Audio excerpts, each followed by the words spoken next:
আল্লাহ খুশি নয় এমন কোন কথা আপনি বলবেন না যে কথা বললে আল্লাহ খুশি নয়। এমন কোন বন্ধুর সঙ্গে আপনি সময় দেবেন না যে বন্ধুর সঙ্গে সময় দিলে আল্লাহ খুশি নয়। এমন কোন জায়গায় আমার টাকা খরচ করব না যে টাকা খরচ করলে আল্লাহ খুশি হবে না, সেই জায়গায় টাকা খরচ করা যাবে না। যদি আমি জীবনটা আল্লাহর জন্য দিতে পারি, দিনের জন্য দিতে পারি, কোরআনের জন্য দিতে পারি, এটা মৃত্যু না, এটা কি শহীদ, এটা কি শহীদ।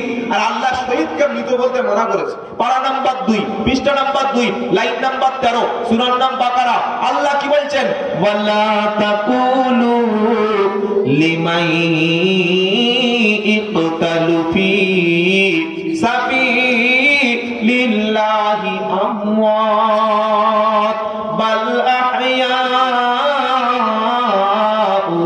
ওয়ালাকিন লা তাশউরুন। তোমরা তাদেরকে মৃত বলো না। কারা? যারা আল্লাহ রাস্তায় জান দেয়, যারা আল্লাহ রাস্তায় শহীদ হয়, তাদেরকে তোমরা মৃত বলো না। তারা জীবিত, তারা জীবিত সেটা তোমরা জানো না। বলুন সুবহানাল্লাহ। যত মানুষ কোরআনের জন্য জীবন দিয়েছে, সাহাবায়ে কেরাম দ্বীন ইসলামের জন্য জীবন দিয়েছে, আজকে আমাদের চোখের সামনে মানুষ শহীদ হচ্ছে, দেখেন নাই? পুলিশে আবার কোথায়? আপনি চোখের সামনে ফিলিস্তিন হচ্ছে কি হয় না? এমন কোন দিন নাই 150, 200, 300 মানুষ, ছোট্ট ছোট্ট 4 মাস 5 মাসের শিশুরা তারা জীবন দিচ্ছে। নারীরা যখন ঘুমায়, তারা কিন্তু আমাদের মতো নারীরা ওইভাবে ঘুমায় না। ফিলিস্তিনের মায়েরা, শুনে অবাক হবেন, ফিলিস্তিনের মায়েরা যখন ঘুমায় হিজাব পরে, বোরকা পরে, মুখ ঢেকে ঘুমায়। সাংবাদিকরা বললেন, কেন আপনারা ঘুমানোর সময় সিম্পল কাপড় পরে ঘুমান না কেন অন্য দেশের মহিলাদের মতো? ফিলিস্তিনের মায়েরা বলে, এই যে আমরা বিছানায় ঘুমিয়ে গেলাম, ওই জায়নাবাদী দখলদারি ইসরায়েল, ওই আগুন লাগানো আমেরিকা যে কোনো মুহূর্তে আমার উপরে বম্বিং করতে পারে।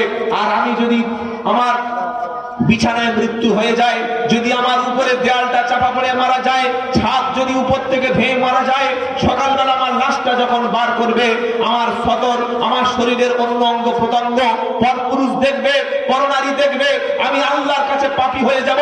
তাই মরণের আগে আমি কাফনের মতো বোরকা পরে, হিজাব পরে আল্লাহর রাস্তায় যাওয়ার জন্য শহীদ হয়ে ঘুমিয়ে যাচ্ছি। জোরে বলুন সুবহানাল্লাহ। আর আমাদের বাড়ির মেয়েরা বিয়ে বাড়িতে যাওয়ার সময় ঠোঁটে লিপস্টিক, মুখে মেকআপ, হাতে নেল পালিশ, এত সাজা সেজেছে, ইমাম সাহেব দেখে বুঝতে পারছে না যে কোনটা বিয়ে পড়াতে হবে আর কোনটা বিয়ে পড়াতে হবে। এত ভয়ঙ্কর। মুসলমানের বাড়ির মেয়েরা বিয়ে বাড়িতে যে পোশাক পরে, ওই পোশাক ইহুদি, খ্রিস্টান, অমুসলিমরাও পরে না। ওটা আমাদের 24 পরগনার কথা বলছে, আপনাদের মুসলিমদের মানুষ সব ভালো। কি গো ওলামারা বসে আছে, জিজ্ঞাসা করুন। তাহাজ্জুদের নামাজ মেয়েরা পড়ে, শবে বরাত করে, লাইলাতুল কদরের নামাজ পড়ে, দান সদকা করে, সবকিছু বেশি করে, কিন্তু বিয়ে বাড়িতে যে বেপরদায় সেজে যায়, 100-র মধ্যে 90টা মহিলার মাথায় কাপড় নাই, 100-র মধ্যে 90টা মেয়ের বুকে ওড়না নাই, 100-র মধ্যে 90টা মেয়ে লিপস্টিক পরে, মুখে মেকআপ করে, সাজুগুজু করে, এত সুন্দর করে সেজে গেছে। যে সাজিয়েছে, যে সাজার জন্য টাকা দিয়েছে, আর যে নিয়ে গেছে, কোরআন সুন্নাহর দৃষ্টিতে হচ্ছে দায়ুস। ওটা কি? দায়ুস। আর দায়ুস কখনো জান্নাতে যাবে না। আপনার স্ত্রী যদি সৌন্দর্য হয়, আপনার বোন যদি দেখতে সুন্দর হয়, আপনার মেয়ে যদি সৌন্দর্য হয়, আপনার স্ত্রী শুধুমাত্র আপনার জন্য, এটা জনগণের সম্পত্তি না। বিয়ে করে ফেসবুকে নিজে আর নিজের স্ত্রী, স্বামী স্ত্রী দুজনের ছবি আপলোড করছে, বলছে মাই সুইট হার্ট। হ্যাঁ কি গো সর্বনাশ। পাড়া ছেলেরা বলছে, কে? বললে আমার ওয়াইফ, এত সুন্দর দেখতে, সবাই লাইক করছে, কমেন্ট করছে, আর খুব খুশি হচ্ছে। কি দারুণ। কবরে যা বুঝতে পারবে, আমি আমার স্ত্রীকে সবচাইতে পর্দার সঙ্গে রাখবো, কারণ আমার স্ত্রীর দায়িত্ব আল্লাহ তাআলা আমাকে দান করেছেন। বলুন সুবহানাল্লাহ।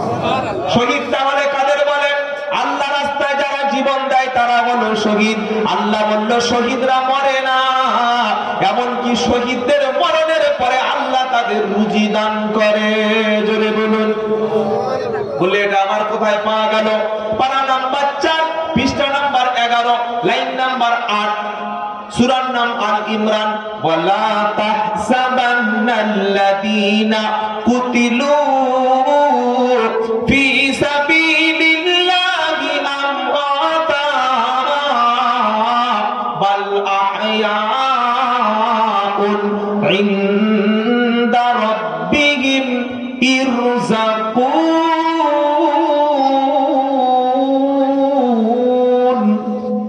আল্লাহু আকবার বললে মন ভালো লাগে না? যদি এক্ষুনি একটা গান শুরু হতো না, বাচ্চা ছেলেরা দেখবেন নাচা শুরু হয়ে যাচ্ছে। হ্যাঁ, এখনকার ছেলেদের সামনে এই বস যদি একটা গান চালিয়ে দিই, দেখবেন সব কোমর দুলছে। কারণ এরা যে ক্যাটাগরির বাচ্চা, তো সব মায়ের পেটে যখন অর্ডার হয়েছে, এসছে যখন পেটে ছিল, তখন গান আর বাজনা আসে না নাই। আর আগেকার মেয়েদের পেটে বাচ্চা আসলে নামাজ পড়তো, তাহাজ্জুদ, কোরআন পড়তো প্রতিদিন, ইয়াসিন ছাড়া পড়তো না, রহমান ছাড়া শুনতো না। সকালবেলা কোরআন নিয়ে প্রতিদিন বসে দোয়া করতো, রব্বানা হাবলানা মিন আজওয়াজিনা ওয়া যুররিয়াতিনা কুররাতা আয়ুন ওয়াজআলনা লিল মুত্তাকিনা ইমামা। এখনকার মেয়েদের পেটে বাচ্চা আসলে নামাজ পড়ে না, রমজান মাস আসলে রোজা করে না, স্বামীর খেদমত করে না, সংসারের কাজ করে না, বললে কিছু হলে বাচ্চা নষ্ট হবে। ডাক্তার বলে দিয়েছে ফুল বেড রেস্ট। কতদিন হবে না, হওয়ার আগের সেকেন্ড পর্যন্ত। তো এত বেড রেস্ট করে পেট কাটতে হলো কেন? সিজার লাগলে কেন? ওই ছাগলের তো 3-4টে বাচ্চা হচ্ছে, ওর তো সিজার লাগে না। কুকুরের 10টা বাচ্চা হচ্ছে, তার তো সিজার লাগে না। গরুর বাচ্চা হচ্ছে, তার তো সিজার লাগে না। কি বলছি বুঝতে পারছেন না? খালি মানুষের সিজার লাগে কেন? এটা হচ্ছে নার্সিং হোমের একটা অবৈধ ব্যবসা। যাদের নার্সিং হোম আছে আমার বিরুদ্ধে আবার কেস টেস করবেন না। কি বুঝলেন? যদি একটা নারীর সিজার লাগে সেটা এক্সেপশন হতে পারে, কিন্তু যে যাচ্ছে নার্সিং হোমে, ও সর্বনাশ, তোমার পেটের বাচ্চা ঘুরে গেছে, নারী গলায় জড়িয়ে গেছে, এক্ষুনি সিজার করা লাগবে, এমন ভয় সৃষ্টি করে দিয়েছে। বাবা আমার পায়ে দিচ্ছে, আমার বাচ্চাটা বাঁচাও, বাচ্চার মাটা বাঁচাও, 10-40,000 টাকা দাও, ছুরি রেডি করছি, ভাই হবে। কি গো, আল্লাহ আমাদের হেফাজত করুক, সকলে জোরে বলুন আমিন। তো আল্লাহ কি বলছেন? ওয়ালা তাহসাবান্নাল্লাযীনা কুতিলু ফি সাবিলিল্লাহি আমওয়াতা। আমার রাস্তায় যারা জীবন দিয়েছে, আমার রাস্তায় যারা মারা গেছে, তোমরা তাদেরকে কখনো মৃত বলে মনে করো না, বরং তারা জীবিত। শুধু তারা জীবিত না, আমার পক্ষ থেকে তারা রিজিক প্রাপ্ত। জোরে বলুন। বললে হুজুর যদি শহীদ হতে পারি আমার জন্য কি কি ফ্যাসিলিটি আছে, আমার জন্য কি কি সুযোগ আছে? শহীদ হব ইনশাআল্লাহ। জোরে বলেন ইনশাআল্লাহ। আল্লাহর নবী সাল্লাল্লাহু তাআলা আলাইহি ওয়াসাল্লাম সব সময় দোয়া করতেন, আল্লাহ শাহাদাতের মৃত্যু দিন। ওমর ফারুক দোয়া করতেন, আল্লাহ আমাকে শাহাদাতের মৃত্যু দান করুন। উসমান গনি দোয়া করতেন, আল্লাহ শাহাদাতের মৃত্যু দান করুন। উসমান গনির পরে হযরতে আলী রাদিয়াল্লাহু আনহু আলাইহিম আজমাইন সাহাবায়ে কেরাম যখন দোয়া করতেন, সব সময় দোয়া করতেন, রব্বানা মরণ যখন হবে তখন তুমি শাহাদাতের মৃত্যু দাও। ক্যান্সারে, যক্ষ্মাতে, টিবিতে, ডায়রিয়া, কলেরা, বিভিন্ন রকমের কঠিন কঠিন paralysis, jaundice, brain tumour, blood cancer, sugar, heart attack, এই সমস্ত রোগে মরে কোনো লাভ নাই।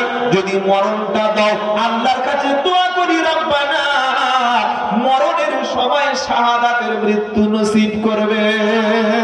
সকলে বলুন আমিন। জোরে বলুন আমিন। জোরে বলুন আমিন। আর মরণটা যেন ভাই জুমার দিন। কোন দিন? কোন দিন?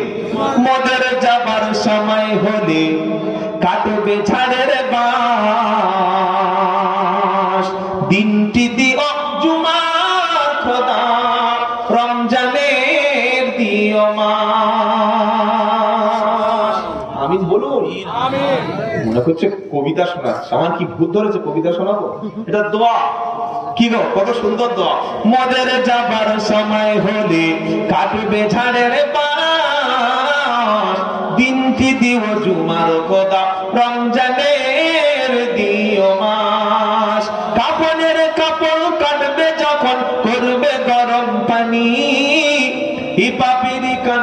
শুনতে দিও তোমার মধুর বাণী, পরের হাতে হবে গোসল, এ হাত সেদিন চলবে না, বলবে সবাই আমার কথা, শুধু আমি কথা কি গো সাহারি করিয়ে নিও এই শখের দুনিয়া,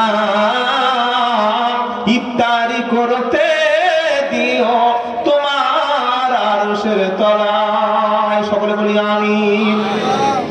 তাহলে শহীদের মৃত্যুটা সবচাইতে উত্তম মৃত্যুর নাম হচ্ছে শাহাদাত। সুবহানাল্লাহ বিহামদিহি সুবহানাল্লাহিল আযীম। আজ ফিলিস্তিনিরা তাদের বাইতুল মুকাদ্দাস রক্ষা করার জন্য জীবন দিচ্ছে। আল্লাহু আকবার। জীবনের পরোয়া করে না। আমি প্রথমেই বলেছি ঈমানদার মরে একবার আর মুনাফিক মরে বারবার। লরির টায়ার বাস্ট হয়ে গেলে হার্ট অ্যাটাক করে, ও সর্বনাশ, কি হলো কি হলো। ঈমানদার কিন্তু একবার জীবনে মরে, আর ওই মৃত্যুর নাম হচ্ছে শাহাদাতের মৃত্যু। শহীদের মৃত্যুর আরো কিছু রাস্তা আছে। কেউ যদি পানিতে ডুবে মারা যায়, আল্লাহ তাআলা তার মৃত্যুটাকে শাহাদাতের দরজা নসিব করবেন। না সুবহানাল্লাহ এখন বলার দরকার নাই, ফার্স্ট সকালবেলা একবার বলবেন, জোরে বলুন না সুবহানাল্লাহ। কেউ যদি দেয়াল চাপা পড়ে দুর্ঘটনায় মারা যায়, আল্লাহ তাআলা তাকে শহীদের মর্যাদা দেবেন। আবার কোন মা যদি বাচ্চা নরমালে হতে গিয়ে অনেক সময় মায়েদের পেট যন্ত্রণা সহ্য করতে পারে না, মারা যায়, ওই অবস্থায় মারা গেলে আল্লাহ তাআলা তাকে ঈমান থাকলে, স্বামী যদি খুশি থাকে, শাহাদাতের মৃত্যু নসিব হবে।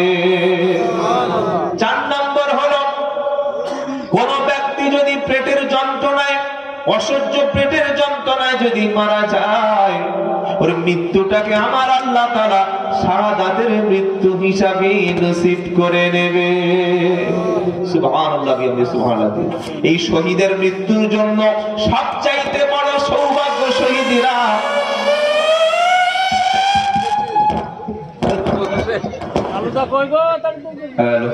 ঠিক আছে, পেটের একটু সমস্যা হয়েছে, আমাদের পেটের সমস্যা হয় কি হয় না? একবার খালি পেটে সকালে মূলো খেয়ে দেখবেন তারপর কি হয়। থাক থাক, উনি আর কি করবেন, মেশিনে কখন কি হবে, মানুষের গ্যারান্টি আছে। আমি আজকে রেস্ট শেষ করে আমার একটু সারা রাস্তা গাড়িতে শুয়ে শুয়ে আসলে একটু অসুস্থ, কখন কি হবে আবার ঠিক নেই। আমাদের শরীর অসুস্থ হয় কি হয়? ঠিক একবার তকবীর দিন দেখি নারায়ে তাকবীর। তাহলে শহীদের মৃত্যু আমাদের যেন নসিব হয়, আমিন বলছেন তো? শহীদের মৃত্যুর 1 নম্বর ফজিলত হলো শহীদের মৃত্যুর যন্ত্রণা হবে না, জোরে বলুন। 2 নম্বর হলো শহীদের মৃত্যুর দ্বিতীয় ফজিলত, কবরের আযাব হবে না, কবরের প্রশ্নের উত্তর হবে না, কোনো প্রশ্নই হবে না। সুবহানাল্লাহ বলুন। 3 নম্বর হলো শহীদের লাশ পচবে না, বুঝবে না। আর আমি বললে 1 সপ্তাহ পরে কবর যদি ভেঙে যায়, শিয়াল এসে বলছে সকলে চল তুলে নাস্তা করে, বলবে না বলবে না? কি গো, আর শহীদের মৃত্যু বরণ করে যারা, তাদের লাশ কখনো পচবে না। 4 নম্বর হলো শহীদ যখন কিয়ামতের দিন উঠবে, আল্লাহ বলবে তোমার গায়ে রক্ত কেন? কারণ শহীদের গোসল দিতে হয় না, শহীদের কাফনও পরাতে হয় না, শহীদের শরীরে যে কাপড়টা থাকে ওটাই তার কাফন হয়ে যায়। কিয়ামতের দিন শহীদ যখন উঠবে, আল্লাহ বলবে ওরে আব্দুল সাত্তার, ওরে আব্দুল করিম, ওরে শওকাত, ওরে জলিল, তোমার শরীরে রক্ত কেন? তোমার শরীরে বুলেটের দাগ কেন? শহীদ তখন বলবে আল্লাহ আপনি সবকিছু ভালো জানেন, দ্বীনের জন্য, ইসলামের জন্য, কোরআনের জন্য, নবীর ইজ্জত হেফাজতের জন্য, আমার জাতিকে বাঁচাতে, মসজিদ মাদ্রাসা আলেম ওলামাদের সম্মান বাঁচাতে আপনার জন্য জীবন দিয়েছিলাম। সেই জীবন দেওয়ার রক্তের দাগটা আমার শরীরে নিয়ে আপনার সামনে হাজির হলাম।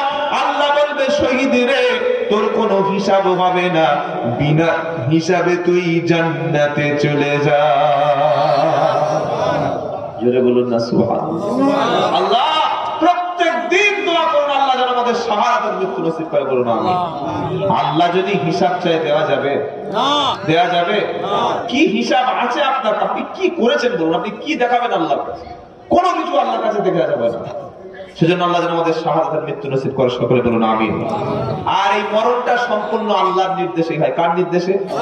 কোন ব্যক্তি 20 বছর বয়সে বিয়ে করলো, 22 বছর বয়সে একটা ছেলের বাপ হলো, শ্বশুর বাড়ি গিয়েছে, শ্বশুর বাড়ি ধরুন কোথায় বলি, বহরমপুর কি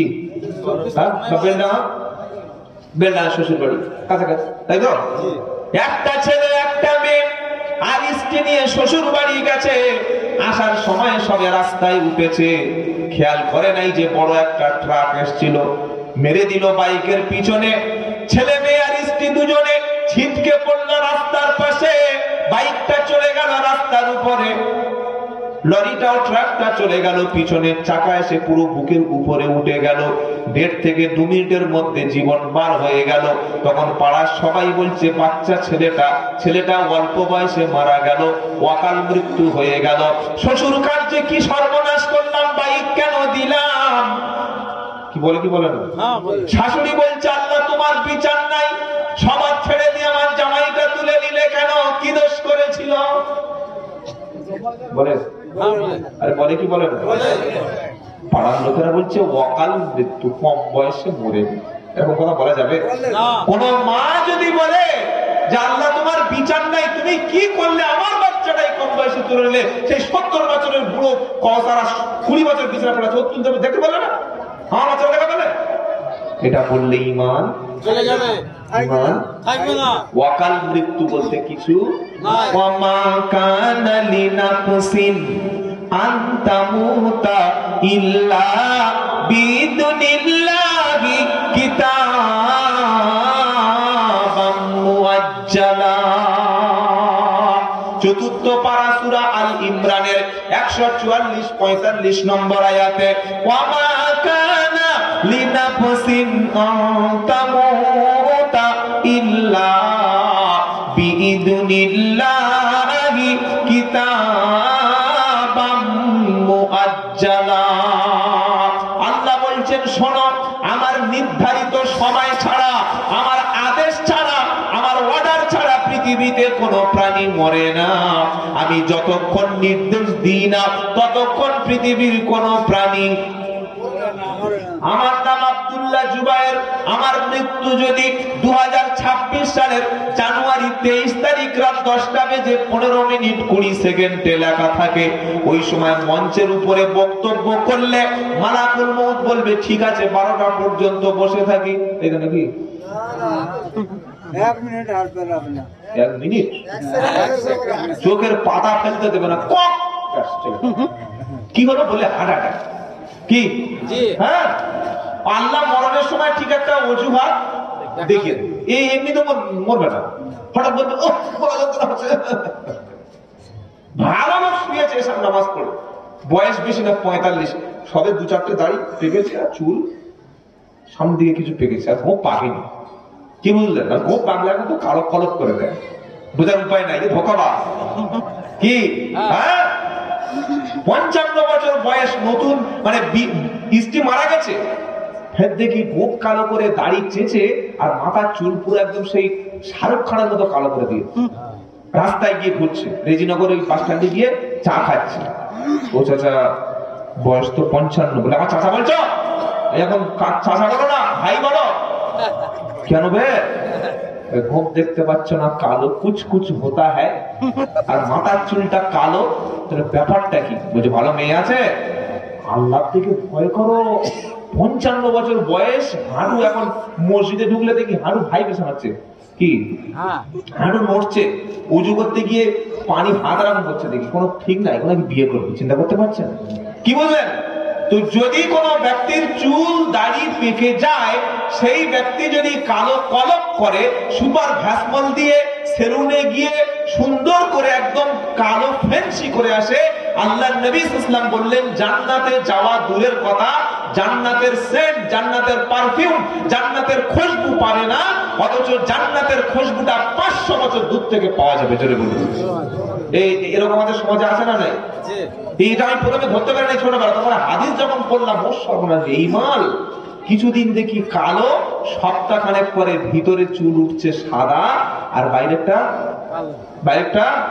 কালা, তার মানে লোক যেন ধরতে না পারে এখনো বয়স হয়নি। এগুলো করবেন না। যদি চুল পেকে যায়, কালো ছাড়া ব্রাউন হোক, বাদামি হোক, আপনার অরেঞ্জ কালার হোক, বা একটু হালকা লাল কালার হোক, যত রকমের জাকির হচ্ছে এগুলো করা যাবে, কিন্তু কালো করা যাবে না, নাজায়েজ। এই কথাটা মনে থাকবে ইনশাআল্লাহ। আল্লাহ বলছেন আমার নির্ধারিত সময় ছাড়া কেউ মরে না। যার যখন সময় এসে যাবে, ও যদি আকাশে উঠে যায়, প্লেনে যদি থাকে, মাটিতে যদি থাকে, পাহাড়ে যদি থাকে, তুমি যেখানে যাবে আমি ঠিক ধরে নেব। আইনামা তাকুনু ইদরিকুমুল মাউত ওয়ালাউ কুনতুম ফি বুরুজিন মুশাইয়াদা। পারা নম্বর 5, সূরার নাম নিসা, আয়াত নম্বর 78। আইনামা তাকুনু ইদরিকুমুল মাউত ওয়ালাউ কুনতুম ফি বুরুজিন মুশাইয়াদা। রেজিনগর থানায় মামলা হলো, এখান থেকে বর্ডার টপকেও পারে বাংলাদেশে চাঁপাইনবাবগঞ্জে চলে গেল, পুলিশ আর ধরবে? বুঝতে বুঝতে দেখে বাংলাদেশ চলে গেছে। কি বলছেন? পুলিশ আর ধরতে পারবে না। আল্লাহ বলছে বান্দা শোনো, তোমার মরণের সময় এসে গেলে তুমি যদি বাংলাদেশে যাও, আজরাইল খুঁজে পাবে কিনা? আরে পাবে কিনা? বাংলাদেশ থেকে ভিসা নিয়ে সৌদিতে চলে গেলে কাবা শরীফের সামনে ঘুরছে, আজরাইল দেখা পাবে? পাবে। কি বলছেন? আইনামা তাকুনু ইদরিকুমুল মাউত ওয়ালাউ কুনতুম ফি বুরুজিন মুশাইয়াদা। যদি তুমি যেখানে যাও না কেন, যদি তুমি একটা এমন ঘর তৈরি করো, এমন দুর্গ তৈরি করো, বাইরে দাঁড়িয়ে আছে সিভিক, তার মাঝখানে দাঁড়িয়ে আছে বিএসএফ, তার মাঝখানে দাঁড়িয়ে আছে সিআইএসএফ, তার মাঝখানে রয়েছে লোহার মোটা দরজা, ভিতরে রয়েছে সম্পূর্ণ bullet proof glass. Bullet proof? এই নেতারা যারা গাড়ি গাড়ি চড়ে, নেতারা, ওদের গাড়িগুলো কি বুলেট প্রুফ? গুলি যত গুলি করেন কিচ্ছু হবে না, জানেন না? অত সহজ নয়। আর ওদের চতুর্দিকে রয়েছে সিআইএসএফ, চতুর্দিকে রয়েছে পুলিশ বাহিনী। এমন ওদের জিম্মাদারি রয়েছে পুলিশদের, যে পুলিশ দরকার হয় প্রয়োজনে ওদের বডিগার্ড পুরাই গুলি খেয়ে মারা যাবে, কিন্তু যার বডিগার্ড দিয়েছে তার হতে হবে না। আজরাইল এসে দেখবে যে 6 জন সিআইএসএফ দাঁড়িয়ে আছে, ভয় থেকে বলবে বাবা চলে যাচ্ছি, লা হাওলা ওয়ালা কুওয়াতা নাকি কি গো? আহুয়াল কাহিরু ফাওকা ইবাদিহি ওয়া ইউরসিলু আলাইকুম হাফাজা হাত্তা ইদা জাআ আহাদাকুমুল মাউত তাওয়াফাতুহু রুসুলুনা ওয়া হুম লা ইউফাররিতুন। সূরা আনাম 61 নম্বর আয়াতে আল্লাহ 5 নম্বর লাইনেতে সাফ শুনিয়ে দিচ্ছে, ওয়া হুয়াল কাহিরু ফাওকা ইবাদিহি ওয়া ইউরসিলু আলাইকুম হাফাজা। আমি আমার বান্দার উপরে প্রচন্ড ক্ষমতাশীল। ধরুন রেজিনগরের একটা ছেলে, তার নাম হলো বাবলু। বাবলু তো নাই, তাহলে বলা যাবে। একটা ছেলের নাম মিস্টার ফক্স। কি গো? ও এখন কি করে? গাঁজা পাচার করে। হঠাৎ রাত 12টার সময় রেজিনগর পুলিশ স্টেশন থেকে 5টা পুলিশ এসে বাড়ির সামনে বলছে, ফক্স বার হয়ে এসো। পুলিশটি বলছে, কে? হু আর ইউ? আমরা পুলিশ। কি খবর? আপনার হাজবেন্ড কোথায়? তখন স্ত্রী তো চালাক মারলে সিগন্যাল দিচ্ছে, ভিতরে বাথরুমে চলে যাবে। বাথরুমে গিয়ে ফোন করে এমএলএ সাহেবের কাছে, দাদা। বললে কি? বললে আমি 3 লাখ টাকার গাঁজা প্রতি মাসে পাচার করি, আর 50,000 টাকা তো আপনার ফান্ডে দিই। পুলিশ পাঠিয়েছেন কেন? বললে পুলিশ এসছে। কে কে? অফিসারের নাম কি? বলে মিস্টার দীপক। আর সাথে কে আছে? বলে মিস্টার রাকেশ শর্মা। ফোন দাও। সঙ্গে সঙ্গে ফোনটা কেটে দিল ওই গাঁজা পাচারকারী মিস্টার ফক্স বাথরুম থেকে। এবার যিনি এমএলএ সাহেব ছিলেন উনি থানায় ফোন করেছেন, হ্যালো কে? মিস্টার শর্মা। বলে ইয়েস। কোথায় আছেন? বললে আমি একটা আসামি পেয়েছি, ওই মিস্টার ফক্স, ওর বাড়িতে 3 কেজি কাঁচা গাঁজা আছে, গাঁজা শুদ্ধ ধরেছি, ওকে অ্যারেস্ট করতে এসেছি। বলে আপনি চাকরি করতে চান নাকি গাঁজা বেচতে চান? বলে কেন? বলে চাকরি যদি করতে চান গাড়ি ঘুরিয়ে থানায় এসে রাত্রেবেলা শুয়ে পড়ুন। বললে আরে আপনি কি বলছেন দাদা, গাঁজা শুদ্ধ ধরা পড়েছে। বলছে গাঁজা শুদ্ধ ছেড়ে দেবে। বুঝতে পারছেন না? ছাড়ে না। পুলিশদের স্বাধীনভাবে কাজ করতে দেওয়া যায় না। কোন একজন বেনামাজি ধরেছে মরণের সময় কিংবা কবরে, ফেরেশতারা ধরেছে, বললে চল জাহান্নামে নিয়ে যাব। কোন পীর সাহেব বলতে পারবে আমার মুরিদ ছেড়ে দাও? বলতে পারবে? আরে বলছেন না কেন? মুফতি সাহেব বলতে পারবে আমার ভালোবাসার লোককে মাফ করে দাও? আল্লাহ বলছে এমন সুযোগ নাই। আমি আল্লাহ এত ক্ষমতাবান, তোমাদের মৃত্যুর সময় তোমাদের কাছে আমার পক্ষ থেকে ফেরেশতা পাঠিয়ে দেব। তারা মোটেই বিলম্ব করবে না, আসবে আর বলবে চল। আসবে আর বলবে, মোটে হাতে সময় নাই। ফাইদা জা আজালুহুম লা ইস্তাখিরুনা সাআতাও ওয়ালা ইস্তাকদিমুন। 8 নম্বর পারা 13 নম্বর পৃষ্ঠা 4 নম্বর লাইনের 34 নম্বর আয়াত, সূরার নাম আরাফ। আমার আল্লাহ বললেন যখন তোমার মৃত্যুর সময়টা এসে যাবে, একটু আগিয়ে নয় একটু পিছিয়ে নয়, ঠিক সময় মতো হবে। যে সময় আমি আল্লাহ সিলেকশন করে রেখেছি, তোমার দাড়ি উঠেছে কিনা, মাথায় টুপি পরেছো কিনা, দাওয়াত ও তাবলীগের পবিত্র মেহনতের সঙ্গে জুড়তে পেরেছো কিনা, তুমি পাঁচ ওয়াক্ত নামাজ পড়ো কিনা, তুমি হালাল ব্যবসা করো কিনা, তোমার ছেলে মেয়ে বড় হয়েছে কিনা, ওসব আমি আল্লাহ কিছু দেখব না। যখন সময় হয়ে যাবে আমার ফেরেশতারা তোমার রূহটা টেনে নিয়ে আমার কাছে চলে আসবে। আর তুমি যদি ঈমানওয়ালা হও, তুমি যদি পবিত্র বান্দা হও, তুমি যদি কোরআনের সঙ্গে চলো, তুমি যদি নামাজের সঙ্গে জীবন যাপন করো, তোমার ইন্তেকালের সময় আমার ফেরেশতারা তোমার কাছে গিয়ে আমার পক্ষ থেকে তোমার কাছে সালাম দেবে। জোরে বলুন। ওরে ঈমানদার ব্যক্তির মরণের সময় আল্লাহর ফেরেশতা এসে তাকে সালাম জানাবে। বললে হুজুর কি রকম হবে? তো কোরআন শোনাচ্ছে আল্লাযীনা তাতাওয়াফাহুমুল মালাইকাতু তাইয়্যিবিন সালামুন আলাইকুম উদখুলুল জান্নাতা বিমা কুনতুম তা'মালুন।